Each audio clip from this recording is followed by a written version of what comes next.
acompañó muchos años a la Asamblea Popular de Silencia, muchos años, pero él tiene una larga trayectoria en defensa de los lugares que él pisó, y para nosotros este es un ejemplo, y vamos a seguir la batalla.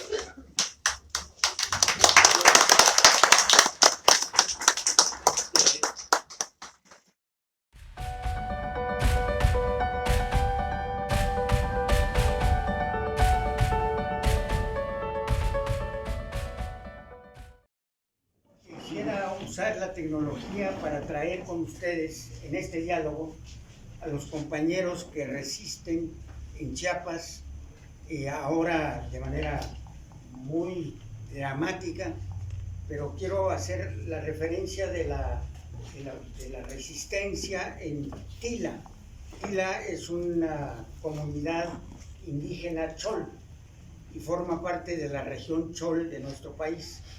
Y estos compañeros nos van a narrar de su propia voz lo que para ellos significa el tema que nos ocupa en esta mesa, que es la defensa del territorio. Entonces, para ellos, la enseñanza que a mí me dieron es que la defensa de nuestro territorio va barrio por barrio, paraje por paraje y pueblo por pueblo. Es decir, tenemos que enraizar nuestra resistencia desde el lugar exactamente donde estamos, desde nuestros territorios pequeños, como puede ser nuestro hogar, la calle, el barrio, nuestro pueblo. Entonces, esa construcción es una construcción continua y viene desde los saberes ancestrales. Muchas gracias a que hoy nos han dado esta bienvenida con esta ceremonia, porque es los saberes ancestrales el eje que queremos destacar en nuestros diálogos. El segundo es la comunalidad. Esto es un ejercicio también constante para construirla. Nos las han destruido a través de incluirnos la ambición del dinero, y ha roto la comunalidad aún desde el centro mismo de las familias. Y entonces, construir la comunalidad es apostar por la vida, como nos decía la explicación que hoy nos hacía nuestra compañera.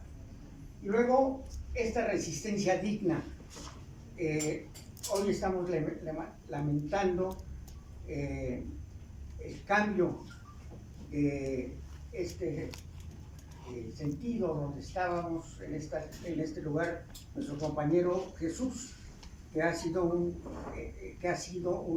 ejemplar luchador en esta resistencia digna, en el caso de nuestros compañeros de Magdalena y luego la esperanza activa, que como nosotros tenemos como una divisa.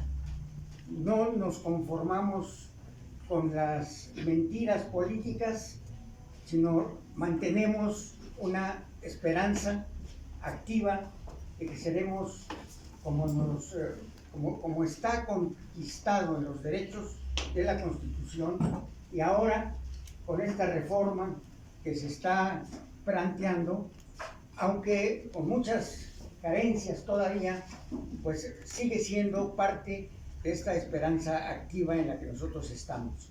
No que esperemos que nos los den, lo luchamos por tenerlo. Bueno, en ese contexto vamos a platicar de un territorio que es el territorio de los choles en Chiapas.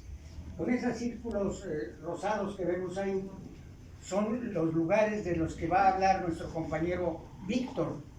Víctor es el delegado en su comunidad del Consejo Nacional Indígena. Entonces, Víctor no tiene un cargo interno en su ejido ni en su comunidad, pero es un luchador también de años, en una lucha de 85 años que han tenido para poder resistir al despojo de los territorios. Y entonces estamos marcando 3 círculos verdes que corresponden a las sedes del poder público. Tuxtla Gutiérrez, San Cristóbal Las Casas y Ocosinco. Y en esta parte amarillo que vemos allá, en el derecho externo, perdón, arriba a la derecha, donde se encuentra el territorio Chalchol. Bueno, de eso vamos a platicar o vamos a escuchar en la conversación que nos haga Víctor. Una concepción de la lucha que es una lucha de tipo social, pero con alcances nacionales e internacionales. Eso nos va a llevar un minuto a escucharlo, desde lo que es un diálogo entre nosotros. Y en la primera pregunta que queremos sugerirles es qué entendemos por defensa del territorio.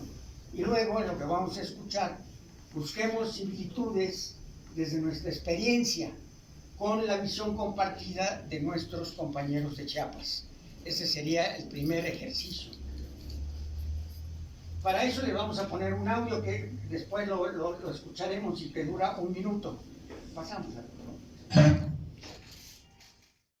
¿Cómo o cuánto conocemos de la historia de nuestros pueblos y la manera en que obtuvimos nuestro territorio?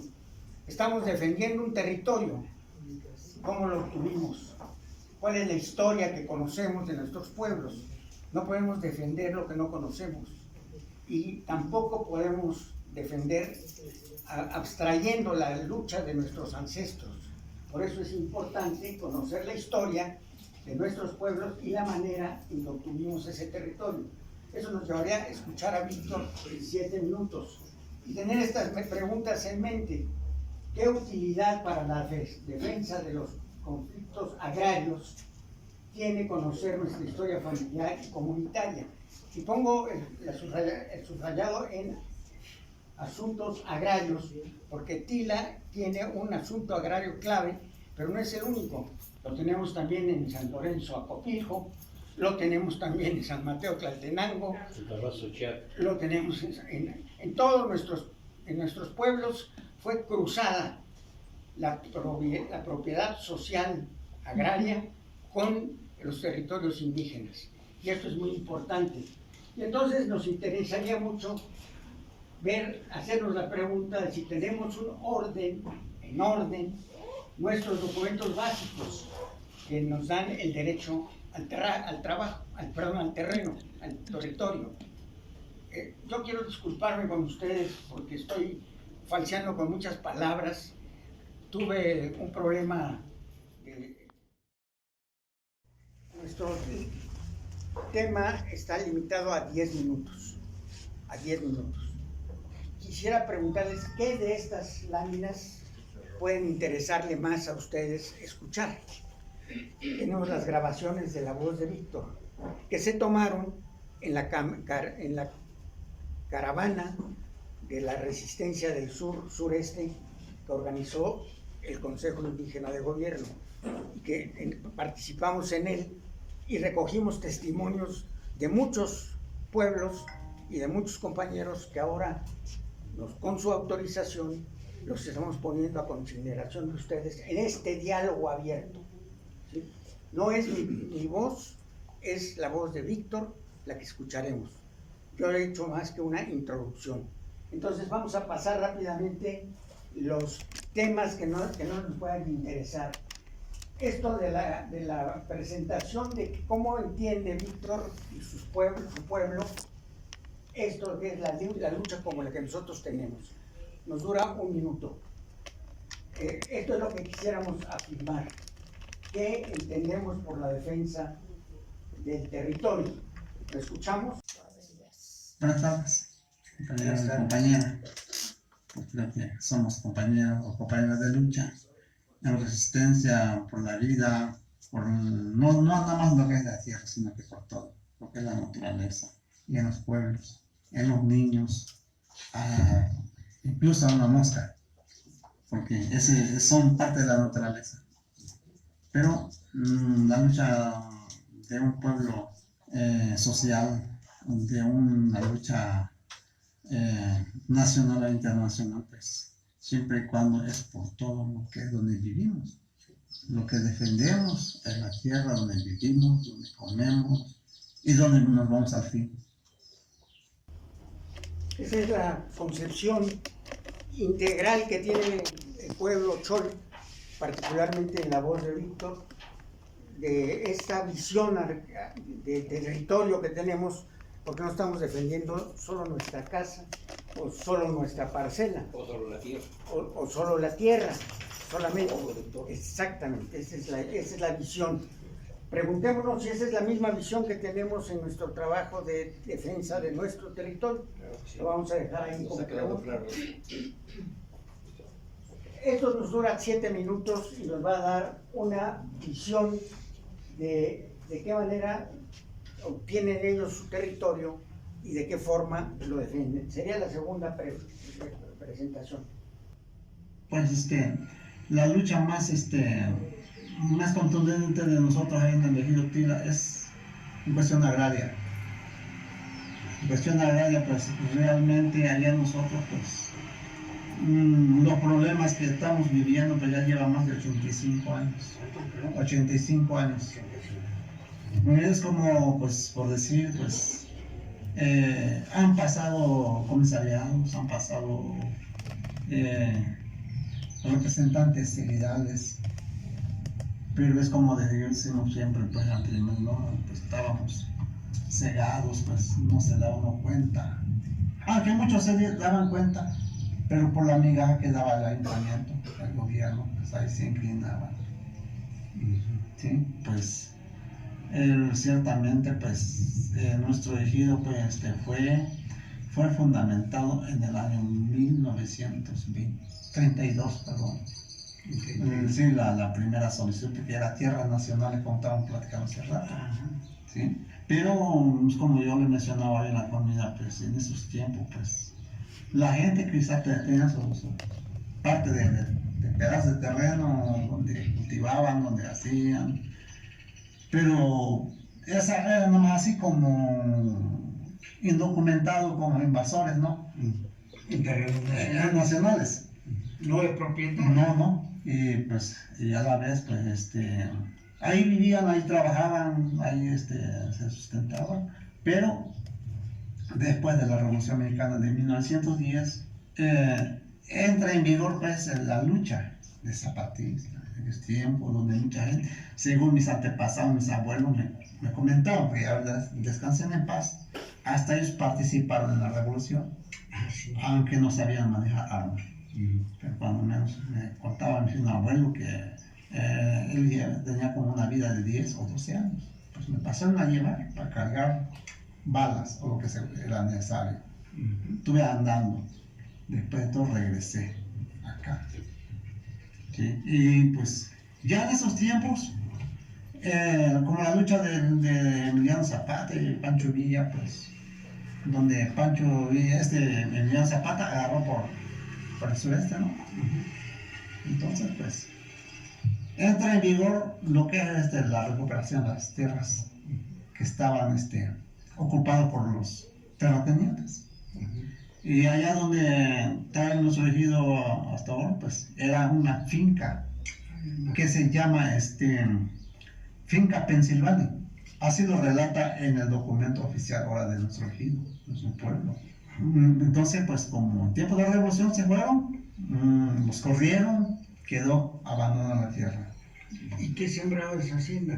Era cafetal de los terratenientes. Una parte era de ganado, una parte era pues como así para cultivo de maíz. Pero ya de ahí, pues como era una enorme tierra, ahí Tila le quedó 2.364 hectáreas. ¿Sí? Exactamente. Y más para allá ya le quedó otro ejido. Pero ya, o sea, son ejidos que nos colindamos, que nos avecindamos. ¿Sí? Todos hablan chol. Todos. Sí. Y entonces para allá la zona choque hay de todo, pues en esa región. Y entra pues en la solicitud los metrajes que él necesitaba. Tila. ¿Cuántos ejidatarios fueron los que se acreditaron con esas 2,000 y tantas? En ese sentido, pues estamos hablando de los 836 capacitados. 836, lo que hasta ahora sigue vigente en el Archivo Nacional del documento agrario elegido. ¿Sí? Ahora, todo lo que donde ellos trabajaban de por sí, los antepasados, los abuelos, bisabuelos, ahorita en totalidad quedó con las 5.405 hectáreas, donde nos corresponde todo. Es el metraje, sí, incluyendo donde ellos de por sí trabajaban. ¿Sí? Que eran terrenos nacionales, y ya se agregaron con otro tanto de aquí terminal. ¿Sí? Y pues así fue, empezaron a ver, a tramitar los papeles. Primera solicitud fue en un 2 de febrero de 1932 y sale favorable en el año 1934, 2 años. Rápido, porque había muchos que tardaban miles. ¿Sí? Y pues con la bendición, la bendición de Dios, pues sale a favor del equipo, de los 836 capacitados. ¿Sí?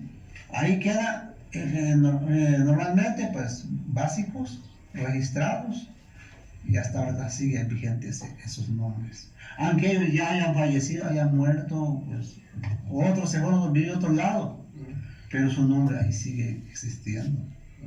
Y por eso hoy en adelante, hasta donde sea, al fin de cada uno de nosotros, ahí seguiremos trabajando, nietos, bisnietos, los que vienen todavía.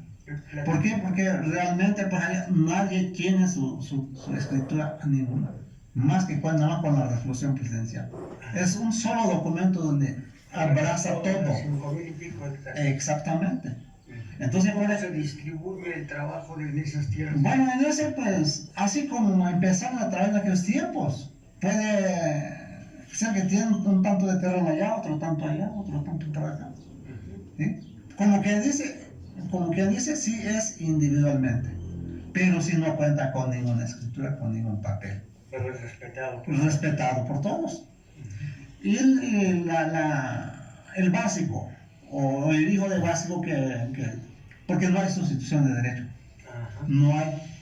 Y entonces, por decir, si un básico pues, tuvo sus 5 o 6 hijos, puede trabajar una parte cada quien donde les corresponda, donde desea, ¿sí? Y para el nieto, el bisnieto si ya trabaja, también puede trabajar, ¿sí?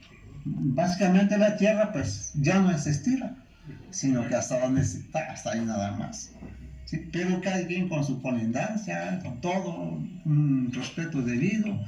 Nadie dice que no, hasta acá me toca, hasta acá me voy. No, ¿sí? Sino que es por acuerdo de la Asamblea General de Ejidatarios. La Asamblea General. Si tú te dices, no, Victoriano, este es mi pedazo, la Asamblea te lo reconoce. Así es. Bueno, dense una idea entonces a mí me destaca mucho que en 2 años, y agradecen a Dios que en 2 años les hayan hecho la justicia agraria, es decir, les hayan entregado la resolución presidencial. Pero 85 años han seguido peleándose para que no les despojen ese territorio. O sea, tienen todos los documentos, qué importante. Está muy clara la interrelación entre ellos, pero no ha sido suficiente. Les han despojado de todos modos. Este documento es para reflexionarlo, pero este ya lleva 9 minutos, llevaría 9 minutos y lo podríamos dejar para otro momento de preguntas y respuestas. Sí. Y el último tiene 2 minutos, si ustedes nos lo permiten, y la coordinadora del tiempo nos lo permite. Vamos a escuchar a Víctor en esto que para ellos es la defensa de su territorio. ¿Quieres poner? Porque hay compañeros que no tienen terrenos, ¿no? O sea, prestan nada más. O le hablan al dueño del terreno. Por ejemplo, yo tengo unos 2,000 hectáreas, pues, ¿sabes qué? Pues, échame la mano, ¿no? O dame un tanto para que yo lo trabaje, pues adelante. Pero sin a costo de un peso. No van a medias, no. No, nada. Tú le prestas. Únicamente lo que es la costumbre, la tradición allá, su kilo de azúcar o de arroz. Muchas allá de costumbre lo que es el aguardiente, su botellita. O le ayudan a trabajar un día, 2 días. El que va a entrar a trabajar le da al pueblo. Exactamente, es como un agradecimiento por salir aprobando su petición hacia el dueño. Hasta ahí. Puede trabajar 1 año, 2 años, hasta 3 años. No muchas hasta 4 años.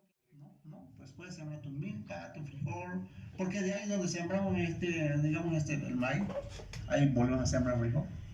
Porque es un ejemplo acá el suco de maíz, y acá puedo sembrar el frijol para que vayan creciendo. Se va creciendo, ¿sí? Espiga del maíz, ahí se va. Y en el medio, por decir acá puedo sembrar otro frijol que es el frijol de tierra, como le dicen, porque crecen enanitos. Sí, ¿sí? que sirve para evitar que caiga. Exactamente. Y no hay necesidad de que uno esté limpiando, ¿no? Porque el mismo se va atendiendo.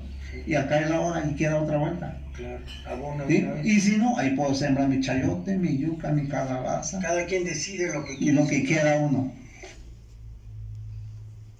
Bueno, ya tienen una idea, una forma de vivir y lo que defienden, fundamentalmente. Cada uno de nosotros en nuestros pueblos tenemos distintas maneras de vivir, pero el territorio nos corresponde y debemos de defenderlo de una manera general. ¿Quieres pasar la otra? No, para que nos veamos. Eso nos dará 1 minuto y es el cierre que nos dicen sobre la organización.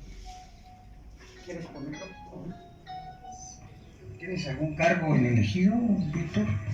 Únicamente soy como coordinador del Congreso Nacional Indígena interno del pueblo. Sí, porque de ahí pues nos coordinamos con un coordinador regional que compone 4 pueblos de lo que es la lengua chol, donde es Tumbalá, Yajalón, Saoní y Tila. ¿Sí? Entonces pues de esas 4 regiones nos conformamos en el Congreso Nacional Indígena. No se enorgullecen, no se sienten una gran cosa porque tengan una autoridad asignada.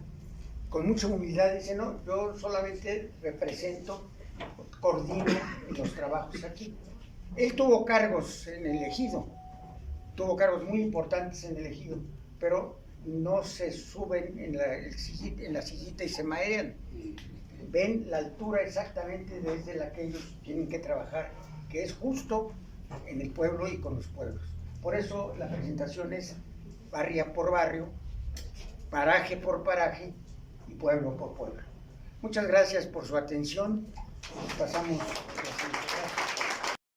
Esta primera exposición nos deja mucho que reflexionar. Creo que, como bien lo decía el profesor, cada uno de nosotros en nuestro pueblo, en nuestro barrio, conocemos o comenzamos a reconocer nuestro territorio, esos cambios que se presentan y la manera en la que lo estamos defendiendo, cómo nos estamos organizando ahora. Si bien es cierto, no todos los pueblos se organizan del mismo modo, pero sí de la misma importancia que tiene. Nuestro segundo expositor es Miguel Santana. La ponencia es por la defensa de nuestro territorio y de nuestros derechos políticos, que va compaginado con lo que acaba de expresar nuestro compañero. Y este documento fue elaborado por compañeros de CTCJ, Asamblea Popular Resistencia Crisis, y los compañeros el compañero Piña, que es parte del Colectivo Popular Revolucionario, que también son 3 grupos que hemos trabajado de fondo y con mucha energía en nuestro territorio, no solamente del pueblo originario de la Magdalena Crisis, sino la Magdalena Contreras, que comprende 4 pueblos originarios. Y voy a dar lectura a nuestra postura. Nuestra lucha inició el 24 de junio de 2021, hace poco más de 3 años, Aquel día, granaderos comandados por personal de Secretaría del Medio Ambiente de la Ciudad de México, SEDEMA, derribaron el casco de las Haciendas de la Cañada, monumento histórico que cuenta con registro ante el INAH. Con el derribo también fueron desalojadas familias conterrenses que habían vivido ahí por generaciones. Así, en un solo momento, aquel grupo de ganaderos y de burócratas cometieron dos crímenes. Primero, al destruir un monumento histórico de forma el artículo 52 de la Ley Federal sobre monumentos y zonas arqueológicas, artísticas e históricas, amerita prisión de entre 3 y 10 años.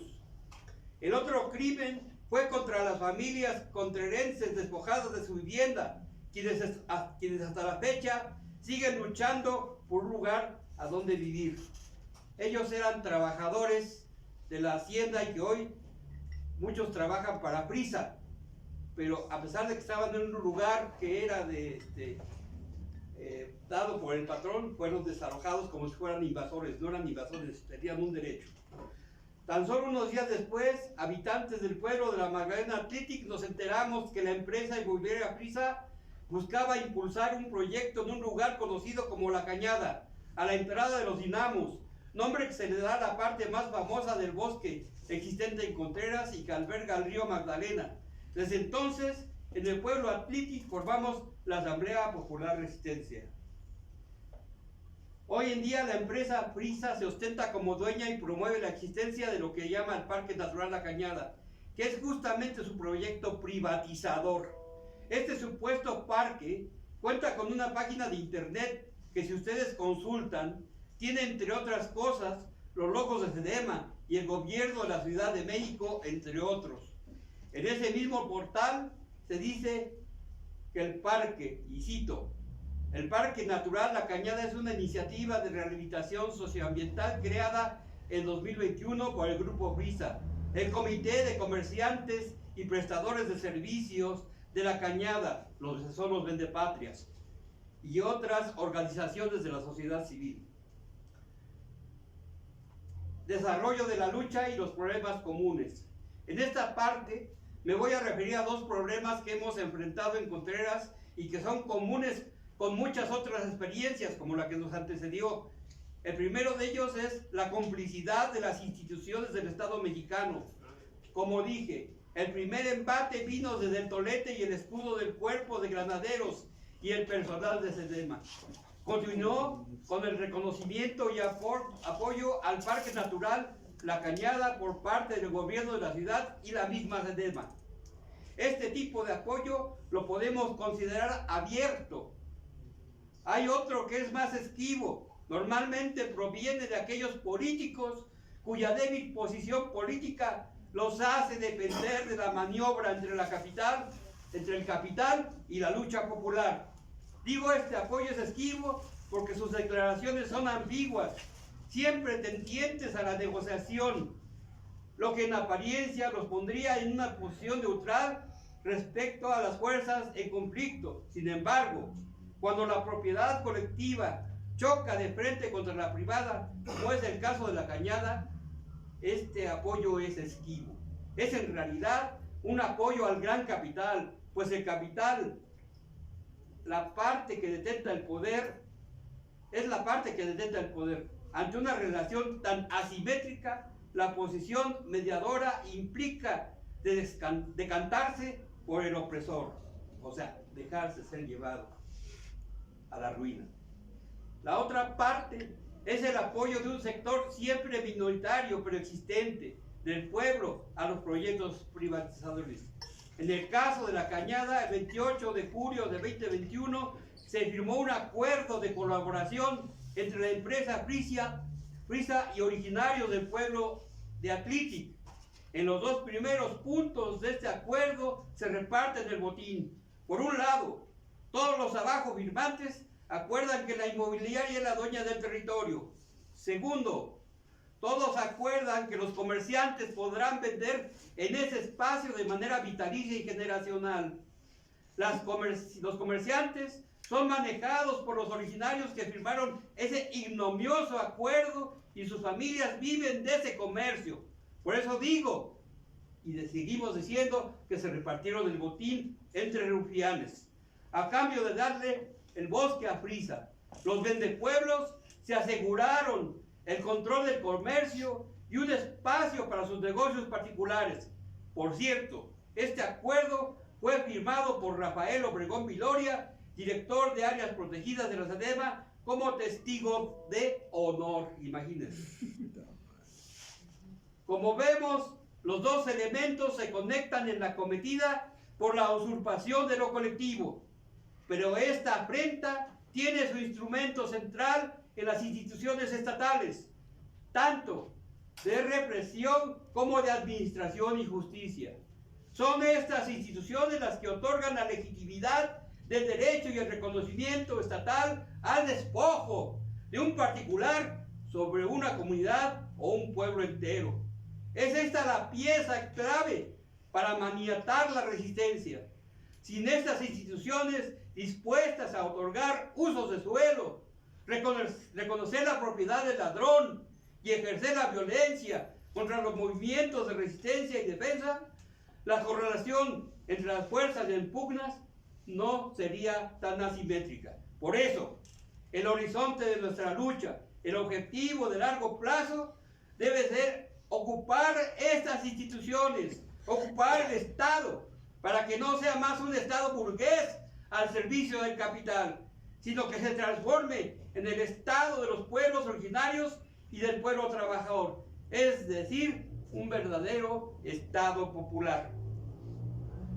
Durante todos estos años de lucha, además de lo anterior, se ha presentado de manera recurrente el asunto de los políticos locales, tantos los que abiertamente militan en algún partido burgués, como los que esconden esa militancia o afinidad hasta que llega el momento de buscar el hueso. Los primeros son los ya instalados en alguna posición burocrática y que se encuentran inmersos en la lucha por el poder con otros partidos políticos. Esta disputa existe, pero no es irreconciliable, pues esta casta de políticos a todos niveles tienen comportamientos de una clase social, es decir, actúan en favor de cosas que les benefician a todos por igual.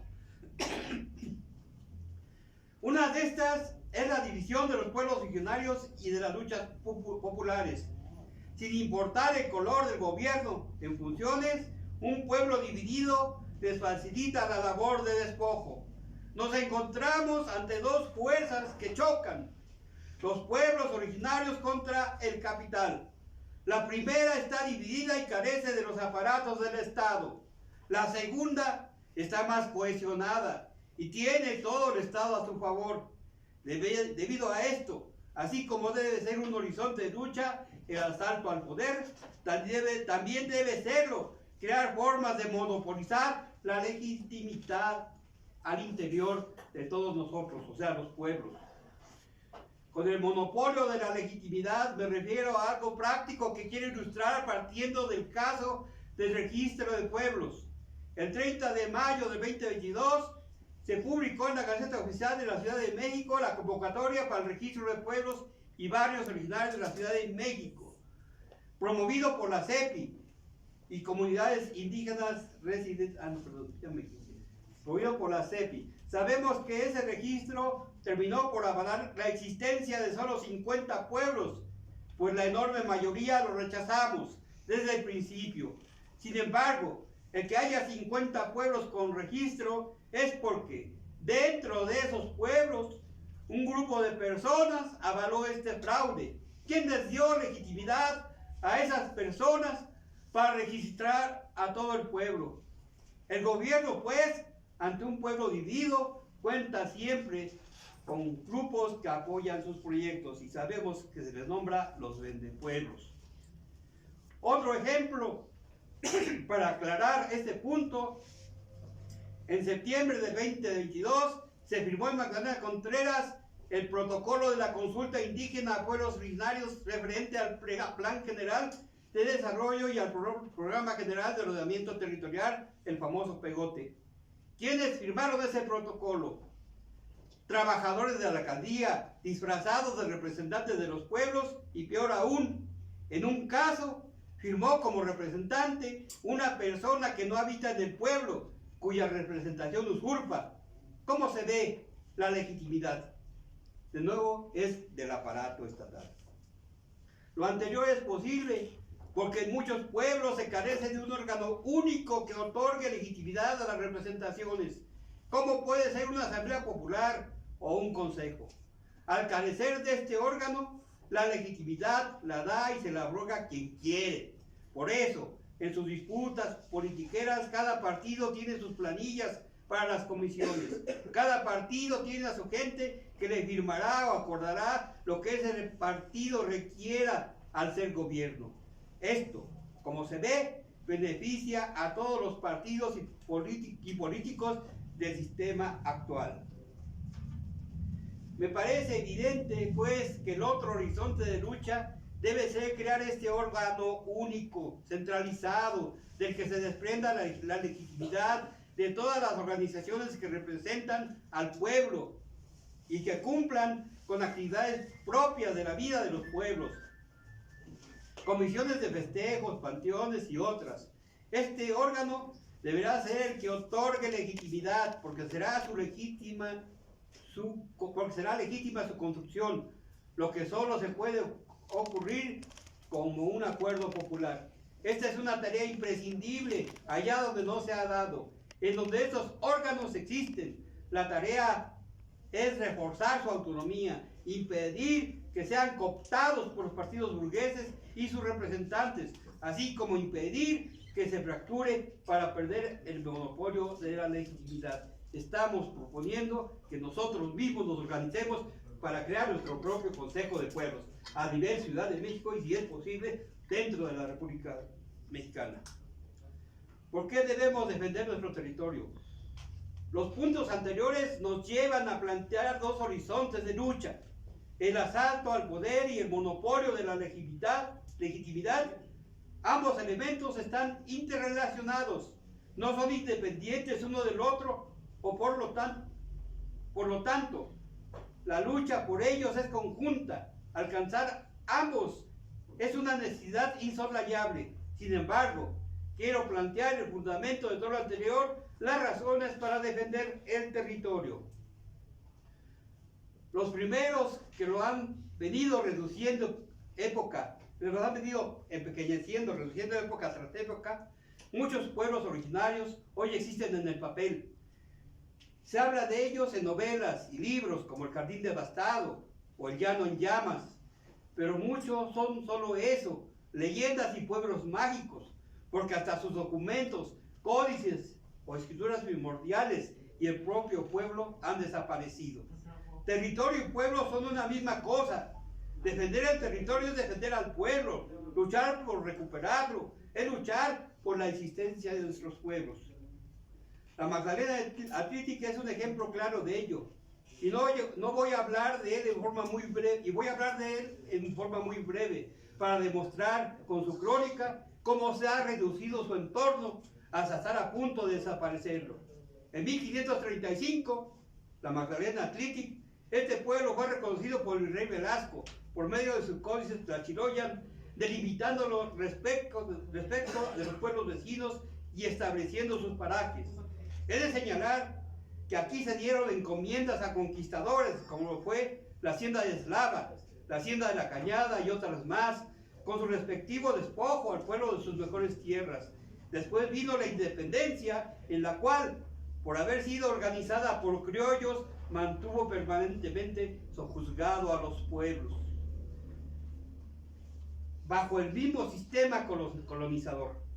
En la Reforma, Benito Juárez, a pesar de su ascendencia, mantuvo los mismos privilegios en favor de ricos y hacendados.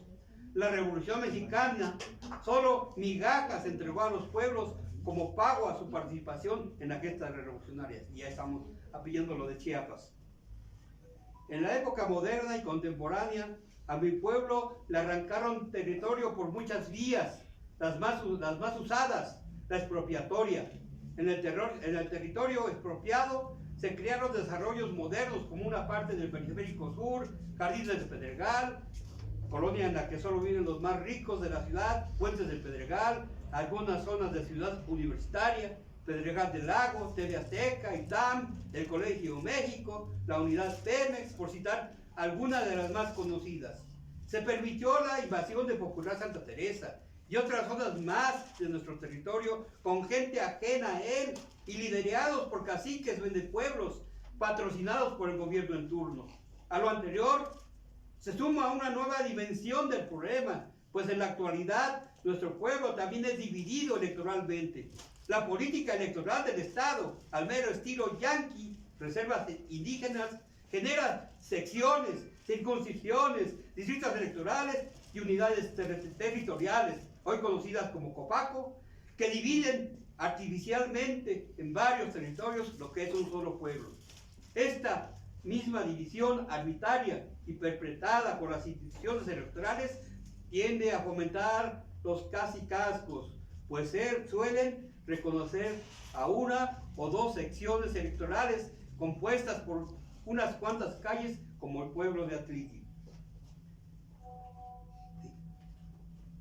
Bueno, el ejemplo que estamos señalando es cómo el Estado ha venido disminuyendo nuestros derechos en todo ámbito, tanto territorio como los derechos como ciudadanos o como gente, como gente que, o sea, como seres humanos que somos, nos han discriminado en todo el tiempo.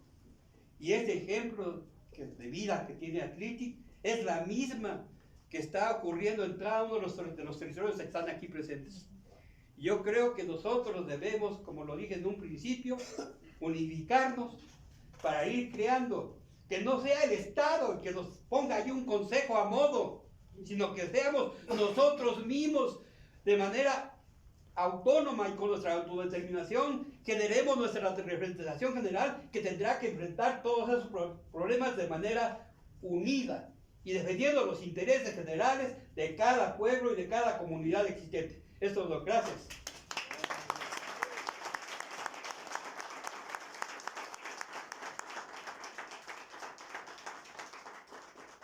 Gracias, compañero. Pues nuestra siguiente ponente, Lisbeth Reynoso, no ha llegado, ¿verdad? Nos pidió de favor que la pusiéramos al final de la mesa, pero bueno, cerrando esta mesa, el profesor Arturo nos va a ayudar a comentar pues, los temas tan importantes que nos han presentado los ponentes, ¿no? Digo, ya un poco las reflexiones que el señor Arturo nos había comentado al principio. Entonces, pues ya para ir cerrando la primer mesa y poder continuar con las siguientes reflexiones. Yo quería hacer una pregunta, porque es relativo al tema que ahorita el compañero, y tal vez yo no pueda estar hasta el final, pero sí quiero externar una opinión, no sé si es una inconformidad, respecto a los últimos dos que fuimos registrados en la CEPI, fue San Bartolo y Santa Rosa. Él siento que generalizó como que los que nos prestamos para eso somos vendepueblos, pero no lo somos, no todos somos iguales, como dice el presidente. Nosotros aportamos 3 minutos. ¿Sí? más que suficientes para externar. Para no... Este, Adelante. bueno, a lo que me refiero, nosotros Santa Rosa pudimos aportar todos los elementos o requisitos que nos pedían. Éramos pueblos, nos quitó el que disque difunto Leonel Luna en su momento la nomenclatura de pueblo y nos consideró colonia. Pero luchamos por recuperar, y en mi pueblo hay dos bandos, los honrados, los que yo me considero entre varios compañeros, y los otros vendepueblos. Eso sí le doy la razón al compañero. Y en la mayoría de los pueblos, desde Tláhuac hasta Coajimalpa, existen, casi me atrevo a pensar que dos bandos, los corruptos y los que somos honrados, que no vamos por huesos, no vamos por partidos, todo eso. Entonces, ya claro, sí me dolió ahorita porque tú como que generalizaste, y eso yo lo he visto en opiniones del frente, que nos consideran que nosotros fuimos una especie de traidores. No, porque nosotros sí reunimos los requisitos que nos pedían como territorio, recursos naturales, historia, documentos antiguos y todo eso. Y no fue una necesidad, es un derecho que nos peleamos. Yo no soy nuevo en esto, tengo desde el 2016 metido de cuerpo entero. Muchos de ustedes me conocen. y yo creo que no puedo ser hipócrita para aparentar algo que no soy. Y yo hablo por mí. Ahorita, por ejemplo, ¿dónde están muchos representantes del pueblo? Ya no hablo de los de Coajimalpa, los que pertenecemos o pertenecimos al frente, ¿dónde están? Hay que apoyarnos todos los pueblos de la ciudad, no nomás de una región, ¿sí? Entonces, por eso les quería dar esta explicación. No todos somos vendepueblos, habemos gente con convicción y vamos a defender nuestros territorios con nuestra propia vida si es necesario. Gracias por escucharme. Ya tenemos a la siguiente ponente, pero compañero, sigue usted. Con toda humildad y sencillez acepto la reflexión que el compañero acaba de expresar. Salvador Zamora, efectivamente él tiene razón, a lo mejor generalicé, por lo tanto hago pública disculpas y en este caso lo ofendí, pero también quiero pedirle que considere que sí, a veces el enojo, la molestia de lo que hacen algunas personas, no me estoy refiriendo a él. O sea, me refiero a los que ya sabemos que van y buscan, como él lo acaba de señalar, ese es el objetivo de nosotros. Que nosotros no vamos por prebendas, nosotros vamos por luchar por nuestros derechos, en eso sí somos iguales. Y también, y claro que si lo hizo, como también ha habido en otras cuestiones compañeros que han trabajado, incluso llegados a los partidos políticos, no hay problema, pero lo hace, el objetivo es defender el interés general, no el interés individual. Personal. Entonces yo sí acepto, si lo ofendí le pido una disculpa, yo creo que todos, precisamente esa es nuestra tradición, que debemos saber ser humildes y reconocer cuando, como se dice vulgarmente, la cagamos. Entonces, agradezco. Discúlpenme ustedes, compañeros. Gracias.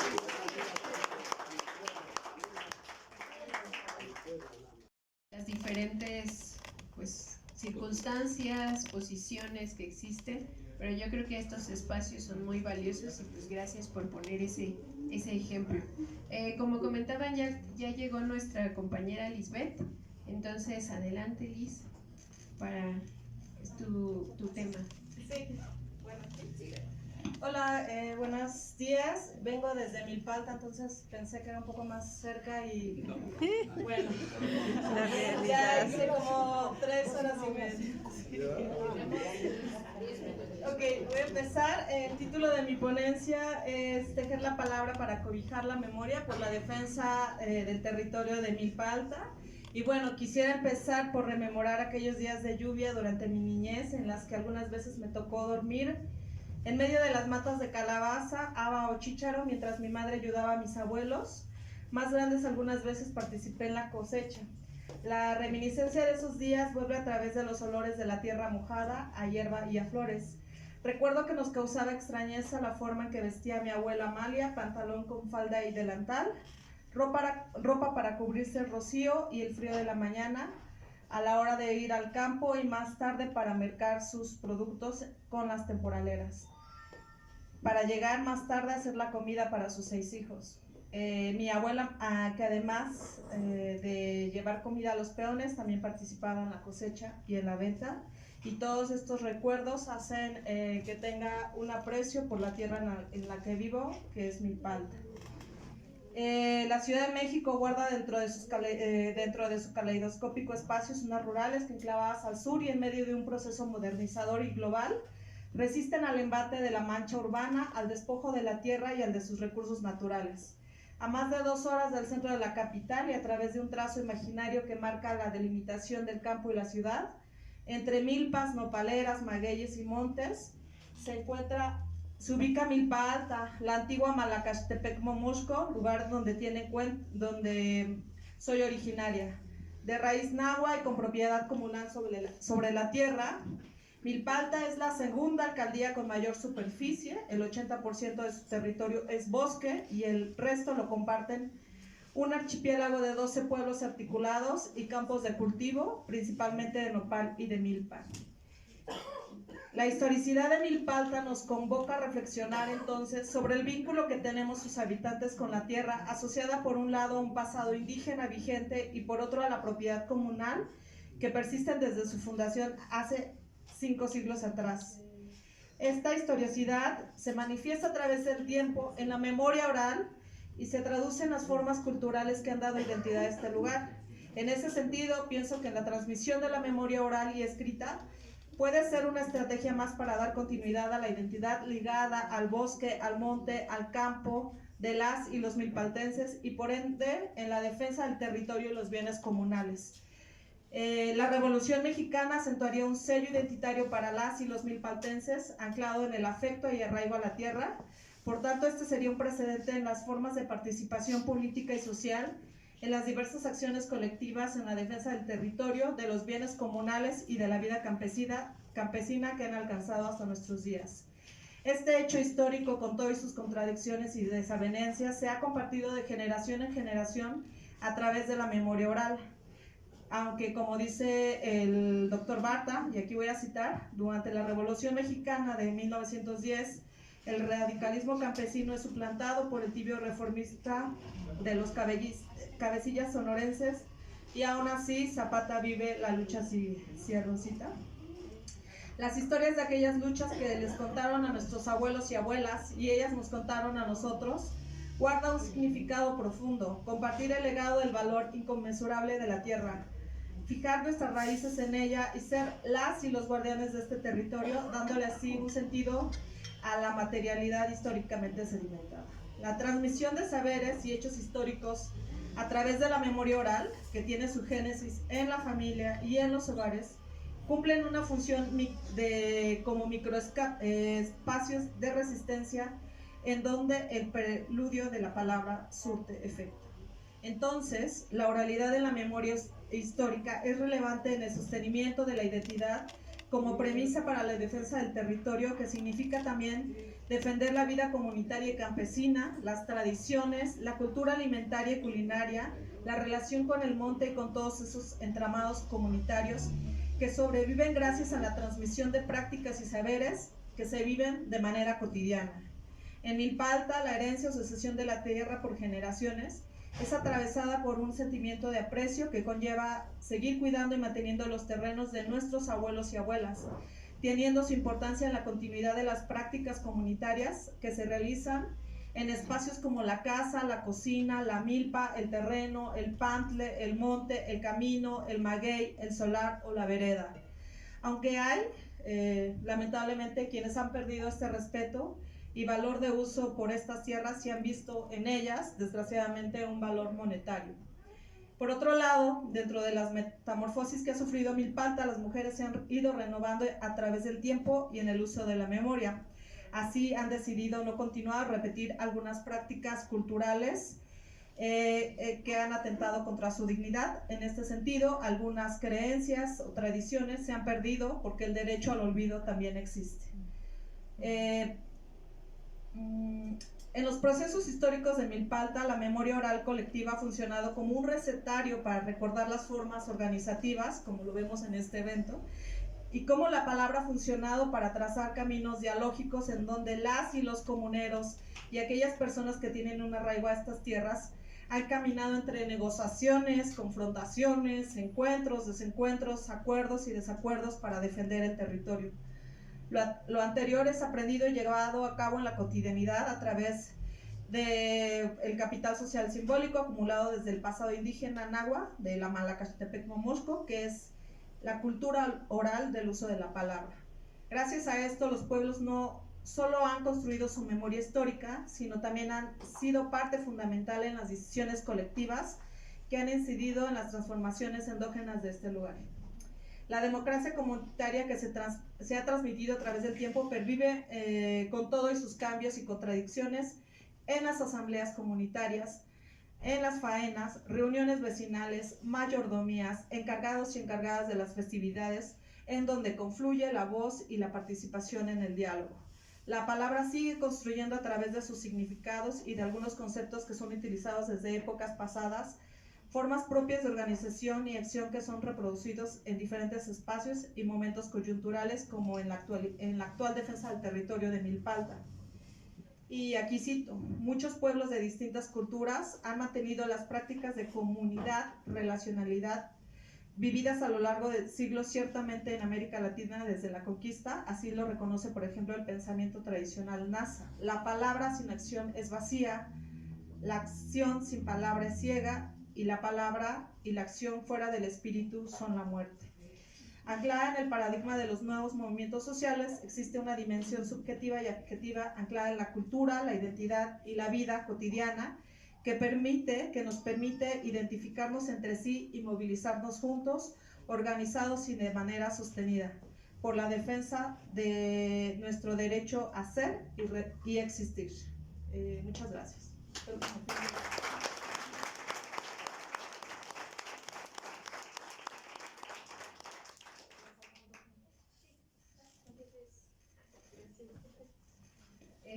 Pues bueno, el señor Arturo nos va a apoyar a dar cierre a la mesa 1. Muchas gracias, Liz.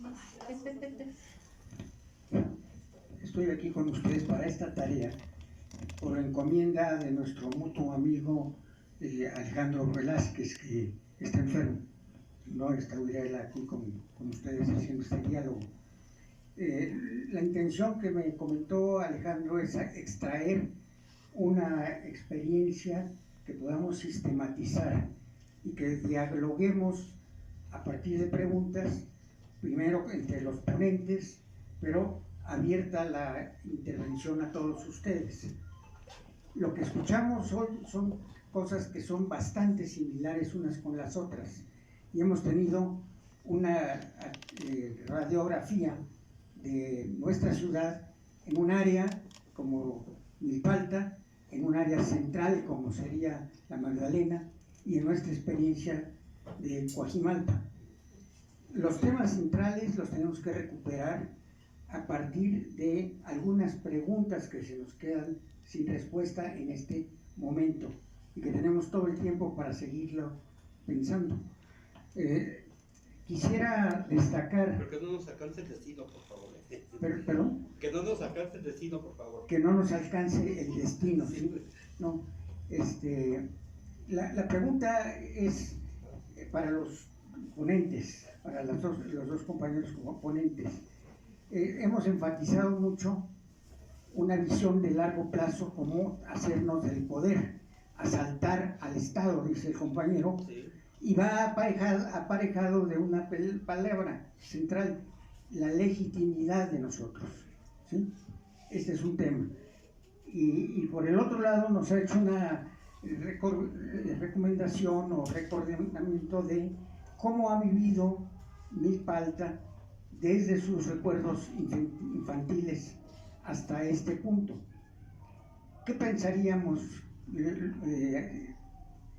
¿Cómo podríamos resolvernos la pregunta de asaltar al poder y el vínculo con la legitimidad?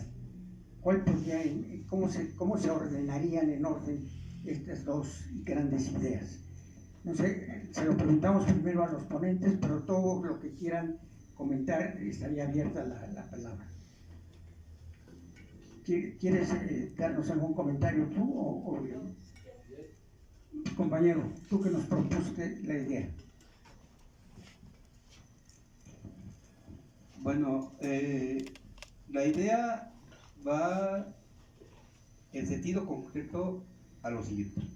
Es que nosotros ya vayámonos organizándonos, vayámonos constituyendo, ustedes indiquen, o sea, ustedes, porque me refiero a todos, incluyéndome a mí, propongan Hora, lugar y fecha para iniciar los trabajos para constituirnos como Consejo de Pueblos de la Ciudad de México en primera instancia. Y lo tenemos que hacer al estilo diferente a como lo hace el Estado, que lo saca de la noche a la mañana y dice, ¿y estos son? No, nosotros tenemos que empezar a organizarnos para que cada espacio nuestro territorio, lo vayamos haciendo y tengamos el consenso de todos, porque no podemos llegar y atropellar tampoco como lo hace el Estado. Yo sugiero que nosotros vayamos planteando, se dice en lo político, ese plan de acción para ejecutarlo máximo en 3 meses. Entonces armemos nuestras comisiones de trabajo. es la propuesta. Muchas gracias. Bueno, está muy ligado entonces al tema de la legitimidad. Sí. La legitimidad no la tenemos que esperar del gobierno. La legitimidad nos las autoadscribimos. Y entonces, ¿qué comentario te merecería a ti desde Milpalta este tema de la legitimidad? Bueno, me perdí un poco en la ponencia del compañero, así que ando un poco perdida. Pero pienso que justamente lo que usted dice, ¿no? La autolegitimidad y cómo lo logramos, ¿no? Cómo logramos que también nuestros pueblos estén de acuerdo y se unan en la defensa, justamente es cómo nos anclamos y nos enraizamos, y para mí por eso es importante tener este reconocimiento a través de la memoria oral de nuestra identidad, y a través de nuestra identidad el defender lo que ya decía, nuestros espacios, la forma en que comemos, la milpa, el campo, nuestras formas de vida, es a partir de que nosotros valoremos de principio estas formas de vida, y valoremos también esto que se da desde estos microespacios como son en la casa y en nuestras comunidades. A partir de ahí vamos a poder también avanzar en comunidad, ¿no? Creo que en la pérdida de identidad también puede haber una pérdida de querer defender algo de lo que nosotros no estamos arraigados, ¿no? Entonces creo que ese es un principio para también, más bien es como una propuesta, un principio de cómo echar raíces de abajo para poder hacer algo más arriba, ¿no? Porque si no, después podemos perdernos. Muchas gracias. Una cuestión más para ofrecer a la palabra a los compañeros en este primer diálogo, compañeros. Buenas tardes a todos. Creo que me escucho mejor sin micrófono. Yo creo que me da alegría que estén todos. De hecho, se me iluminan los ojos al ver tanta gente y de diferentes comunidades. Les pido permiso para platicarles, yo creo que mi punto de vista, con base a nuestra experiencia, con todo respeto a mi consejo que está allá atrás, yo creo que tenemos tantas cosas en común, son los mismos síntomas, tenemos buenas ideas, como dice Miguel, de lo que podemos hacer, pero yo creo que el gran problema de fondo es que nos han despegado de nuestra tierra. El domingo pasado encontré a Charlie, iba con un grupo de jóvenes, me dio mucho gusto verlos porque ellos están llevando a esos jóvenes a conocer nuestro territorio, ¿no? El que vean un hermoso bosque, el río que va ahorita lleno de agua y que relaja nuestros oídos con ese sonido tan increíble. Yo recuerdo que cuando me tocó sembrar con mi abuelo, pues la época de deshiervar, que los que han hecho esa parte es un trabajo, pues yo lo veía muy agresivo, pero ahora lo veo como que se extraña. Pero había un gran árbol ahí, un árbol que daba una hermosa sombra, y no saben ese momento de cuando traían el almuerzo y abajo de ese árbol disfrutamos ese almuerzo. Yo creo que pegando toda esta parte de Charlie, de los jóvenes, de esa experiencia de la milpa, esa sombra, bien lo dice Arturo en su presentación: paraje, calle, barrio, pueblo. Tenemos que conocer nuestro territorio. Salimos de un estiaje y reaccionamos porque no tenemos agua. Tenemos agua y nos olvidamos. Entonces, yo creo que ese despegue de nuestra tierra y no acordarnos cuando tenemos una necesidad, lo hemos perdido. Si conocemos nuestro territorio, llega una magia, lo amamos, como yo amaba esa sombra de ese hermoso árbol. Eso es amor. Y cuando hay amor, ¿qué sucede? Defendemos lo que amamos, ¿no? Si ese concepto básico de amor a nuestra tierra nos sale a flor de piel, yo creo que todo lo que dice Miguel, la plática de Lisbeth y de muchas inquietudes que tenemos, las podemos desarrollar porque se crea la comunidad con base de un amor, porque luego viene la hermandad de los pueblos. Podemos hacer grandes cosas, pero si nosotros no logramos amar nuestro territorio, pues la verdad es que hoy en día, en el caso de nosotros, estamos bien pegados a la parte, a la mancha urbana, a esta vida ajetreada que nos ha despegado a través de la tecnología, de oler una flor, ¿no? De ver la lluvia porque nos atrapa la pantalla. Pues eso es un gran reto y no vamos a hacer nada. Vamos a tener reuniones, retroalimentarlos, hacer propuestas jurídicas, alguna acción social, pero si nosotros, cada uno de nosotros, no transmitimos a nuestra gente ese amor por nuestra tierra, pero para que la conozcan, no vamos a hacer nada. Entonces yo creo que todos estamos aquí, deberíamos de llevarnos esa idea de ver cómo podemos contagiar a la demás gente de que ame su tierra, que ame ese hermoso árbol, ¿no? Que disfrute esa lluvia que hoy tenemos. Y yo creo que de ahí es el primer paso que todos podemos lograr para un futuro de una comunidad, y bien dicen, ya darle su lugar a nuestras autoridades tradicionales como son nuestros consejos. Eso es todo, gracias. Creo que hemos logrado entrarle al tema de la defensa desde la raíz, que ya se ha establecido como el amar a nuestro territorio, pero también a afincarnos en la historia de la familia y de nuestras comunidades. Creo que ese es un primer inicio, y entender que podemos construir muchas estructuras, pero si no tenemos esa base, esas estructuras no van a lograr sus propósitos. Entonces, tampoco podemos ignorar el valor de esas estructuras. En el caso de Tila, el ejemplo central es la presencia del Consejo Nacional Indígena, que ayuda, alienta y organiza desde afuera, pero a partir de lo que se tiene adentro. Sin lo que tenemos adentro, por mucho rollo, no avanzamos. Gracias, muy amables. Finalizada esta primera mesa, el Frente de los Derechos de los Pueblos quiere otorgar a los ponentes un pequeño presente. Entonces, a ver.